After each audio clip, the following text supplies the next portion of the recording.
పూర్వం ఒక అడవిలో పింగళకం అనే సింహం నివసిస్తుంది. పింగళకం అడవిలో మృగాలన్నింటికీ రాజు. పింగళకుని వద్ద విచిత్రుడు అనే నక్క మంత్రి ఉన్నాడు. ఆ మంత్రికి 2 కుమారులున్నారు. వారు కరటకుడు, దమనకుడు అను పేర్లుగల 2 నక్కలు. కరటకుడు కథ చెబుతాను, జాగ్రత్తగా విను అని కథ చెప్పడం ప్రారంభించింది. కోతి వడ్రంగుల కథ.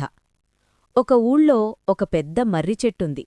ఆ చెట్టుమీద చాలా కోతులున్నాయి. చెట్టుకింద కొందరు వడ్రంగులు దూలం కోస్తున్నారు. అది సులభంగా చీలాలని, రంపం బాగా ఆడాలని వారు కోసిన భాగంలో కర్రను మేకుగా చెక్కి 2 చీలికల మధ్యన ఉంచారు. మధ్యాహ్నం కాగానే వారు అన్నం తినటానికి వెళ్ళిపోయారు. వారటు వెళ్లగానే ఒక ముసలికోతి చెట్టు దిగివచ్చి దూలం మీదెక్కి కూర్చుంది.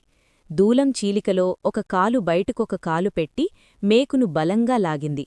కొంతసేపటికి ఆ కొయ్యమేకు ఊడి 2 చీలికలు టంగున కలుసుకున్నాయి. దూలం మధ్యలో కాలుపడి నలిగింది.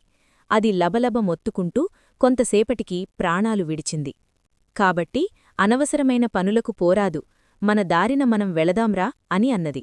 ఆ మాటలకు దమనకుడు, కరటకా, నీకు తెలియదురా, మనం మిత్రులకు మేలు చెయ్యాలన్నా, శత్రువులకు కీడు చెయ్యాలన్నా రాజుగారి అండ తప్పక ఉండాలి. రాజాశ్రయం లేని బతుకు బతుకే కాదు. బతికిన 4 రోజులు రాజాలాగా దర్జాగా బతకాలిరా. మంచి చెడు తెలుసుకోలేనివాడు పశువుతో సమానం కదా అని చెబుతూ ఉంటే కరటకుడు, చాలు చాలు, నీ మాటలాపేసేయ్. మనమేమన్నా ఆయన మంత్రులమా సలహాలు చెప్పడానికి? ఇంతకు ఏం చేద్దామంటావ్ చెప్పు అని అడిగింది. అప్పుడు దమనకుడు, బుద్ధిగా శ్రద్ధగా చదువుకున్నవాడు ప్రయోజకుడవుతాడు. అట్టివాణ్ణి రాజు గౌరవిస్తాడు. ఆ గౌరవంతో రాజ్యతంత్రాలు తెలుసుకోవచ్చు. క్రమక్రమంగా ప్రధాని కూడా కావచ్చు. కాబట్టి నేనిప్పుడే పోయి అతని భయం తీర్చి మన్నన పొంది వస్తాను. నేను వచ్చేదాకా నీవిక్కడే కూర్చో, వెంటనే వస్తాను అని చెప్పింది. అప్పుడు కరటకుడు, సరే వెళ్ళిరా, నీకు జయం కలుగుతుంది అని అన్నది. దమనకుడు సింహం వద్దకు వెళ్లి నమస్కారం చేశాడు.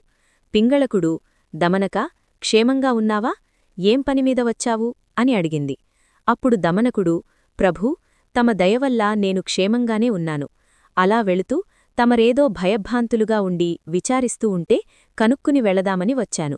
తమ వంటి పరాక్రమవంతులను భయపెట్టిన విషయమేమిటో సెలవివ్వండి అని అన్నది. అప్పుడు పింగళకుడు దమనకునితో, ఏం లేదోయ్, దప్పిక అయ్యింది. ఆ మడుగు వద్దే నీళ్లు తాగుదామని బయలుదేరాను. పిడుగుపాటుగా ఏదో శబ్దం వినిపించింది. నీవుగూడా వినే ఉంటావు.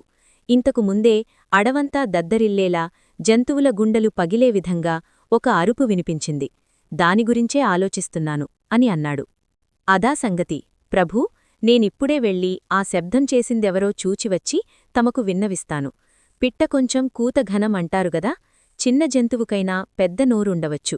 అదేదో పెద్ద జంతువైతే మృగాలన్నీ పరిగెత్తి తమ వద్దకు వచ్చేవి కదా. చప్పుడు విని భయపడినా నిదానించి నిజానిజాలు తెలుసుకోగలగటం బుద్ధిమంతుల లక్షణం కదా అని దమనకుడు అన్నాడు.